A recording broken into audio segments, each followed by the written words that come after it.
untuk mengakomodasi kelompok-kelompok kepentingan politik, terutama kelompok yang kalah dalam pemilu. Yang beberapa waktu yang lalu meyakini bahwa mereka juga tertarik untuk menjadi bagian dari Prabowo Subianto. Boleh nggak sih dikomentarin? Boleh dong. Kerjasama politik kan tak harus jadi menteri. Bikin masjid juga kerjasama. Bikin musola, bikin majlis taklim juga kerjasama politik kok. Kayak Demokrat, AHY ingin menunjukkan kepada pendukungnya Amin bahwa AHY bisa jadi menteri dengan Demokrat itu dengan jeripaya dan perjuangan luar biasa. Artinya apa? Bagi orang Demokrat, jadi menteri itu adalah kemewahan. Butuh kerja keras, harus dukung Prabowo Subianto, harus ribut-ribut dengan pendukungnya Anies dan Amin. Kalau tiba-tiba partai yang kalah misalnya jadi menteri, kan langsung bisa ngeledek AHY. Ngapain kau capek-capek pindah dan gabung Prabowo sampai kelai-kelai dapat menteri begitu? Tidur aja, kalah aja jadi menteri. Adi, Kan begitu. Untuk ditawarin tolak aja, nggak apa-apa kita dukung Prabowo. Semua anggota Nasdem akan dukung full semua kebijakannya tanpa menteri. Kalau itu yang terjadi, mantap. Kita nggak mau juga diprovokasi seperti itu. Di partai itu ada oligarkis ya, bahwa ini nggak bisa dibantah bahwa Dewan itu sebenarnya adalah petugas-petugas partai semua. Kalau ketumnya berkehendak, elit partainya berkehendak, sehebat apapun argumentasinya, sehebat apapun argumen-argumen yang lainnya, itu pasti akan tegak lurus dengan keputusan partai. Seperti Uni Irma ini, sehebat apapun, kalau ketum dan pimpinan fraksinya berkehendak, tegak lurus, nggak bisa nolak kok. Enggak juga kok, Di. Masa? Enggak juga.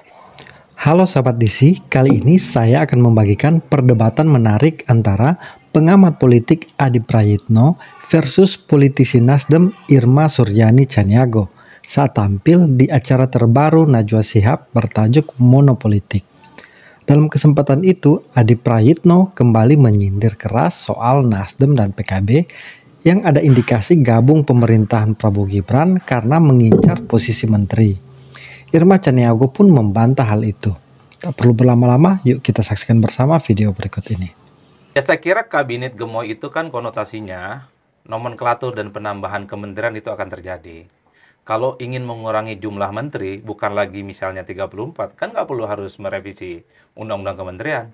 Misalnya menterinya 30, 25, ataupun 20, kan nggak perlu diubah. Karena kan itu maksimal kan? Iya, artinya apa? Ketika muncul isu soal revisi undang-undang ini, maka itu sangat mungkin akan menambah jumlah menteri yang itu konotasinya adalah untuk mengakomodasi kelompok-kelompok kepentingan politik, terutama kelompok yang kalah dalam pemilu.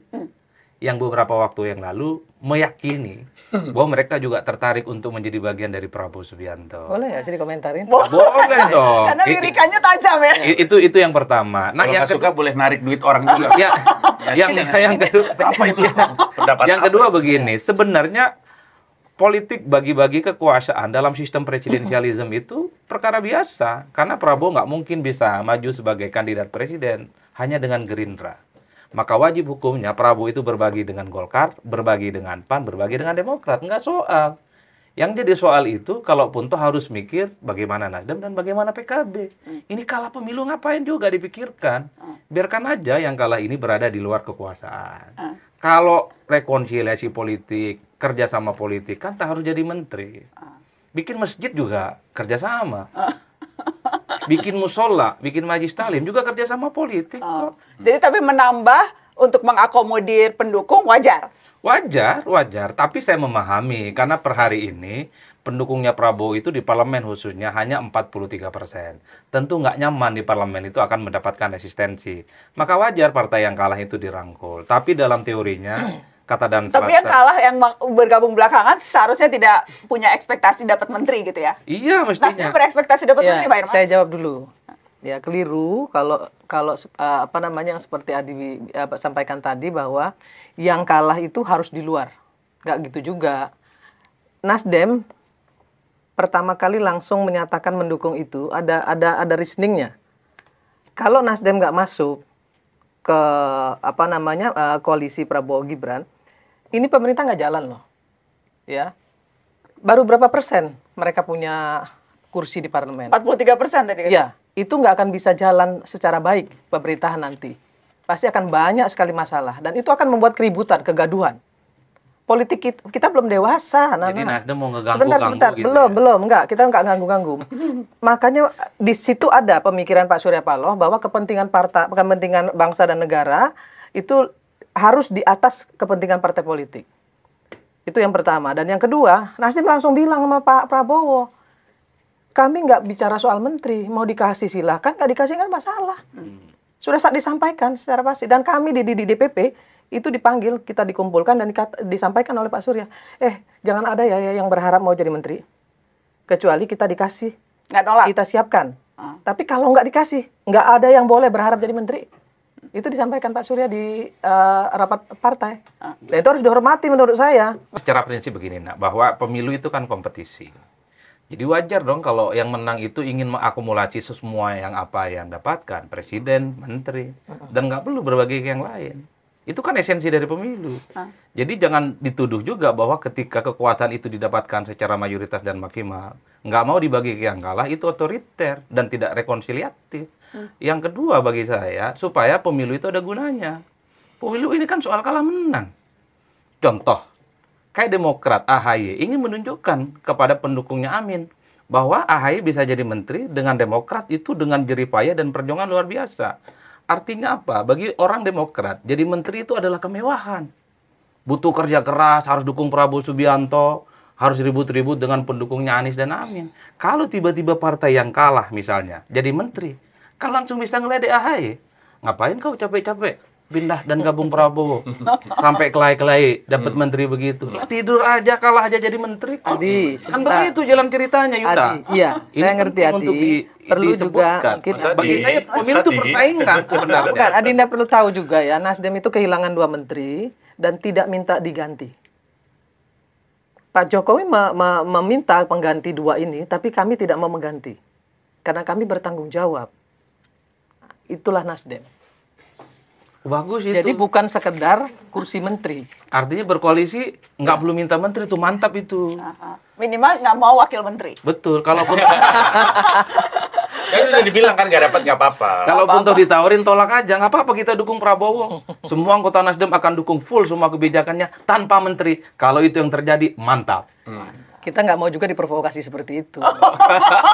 Kalau soal revisi undang-undang, itu kan konsensus elit memang. Kan selama ini anggota Dewan itu selalu mengklaim atas nama rakyat. Pernah tidak selama DPR ini menjabat misalnya, setiap membuat keputusan undang-undang itu dikomunikasikan dengan rakyat. Minimal di basis konstituennya masing-masing. Kalau saya anggota Dewan Dapil Madura, saya akan bilang, apakah akan setuju revisi undang-undang ini atau tidak. Itu kan idealnya. Problemnya kalau kita melihat revisi-revisi yang kemungkinan ini akan segera disahkan, nggak pernah dikomunikasikan dengan konstituennya. Saya setuju. Setuju nggak? Saya setuju. Duitnya mana di sini? 50 juta.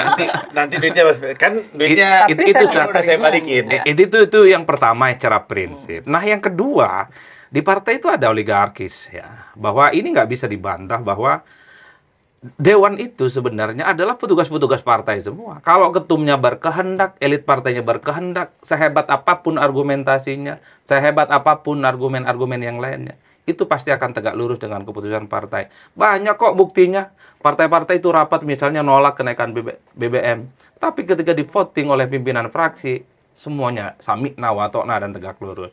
Oleh karena itu bagi saya, memang susah kita berharap dari anggota Dewan secara personally yang punya kapasitas, punya kompetensi, dia down to earth ya, menyerap aspirasi masyarakat secara langsung.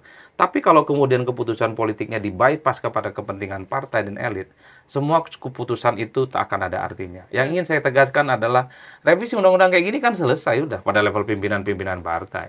Kalau nggak selesai pasti ribut-ribut. Nah, itu yang saya kira sebut bahwa seperti Uni Irma ini, sehebat apapun, kalau ketum dan pimpinan fraksinya berkehendak, tegak lurus, nggak bisa nolak kok. Enggak juga kok, Di. Masa? Enggak juga. Ketika misalnya Masanya itu loh. ada. Masanya Ada itu layak contoh. dapat 1 Belum juta nemu sendiri. soalnya. Ada contoh. Belum nemu, coba kayak Undang-undang gimana? kesehatan, saya minta dengan catatan. Partai minta setuju.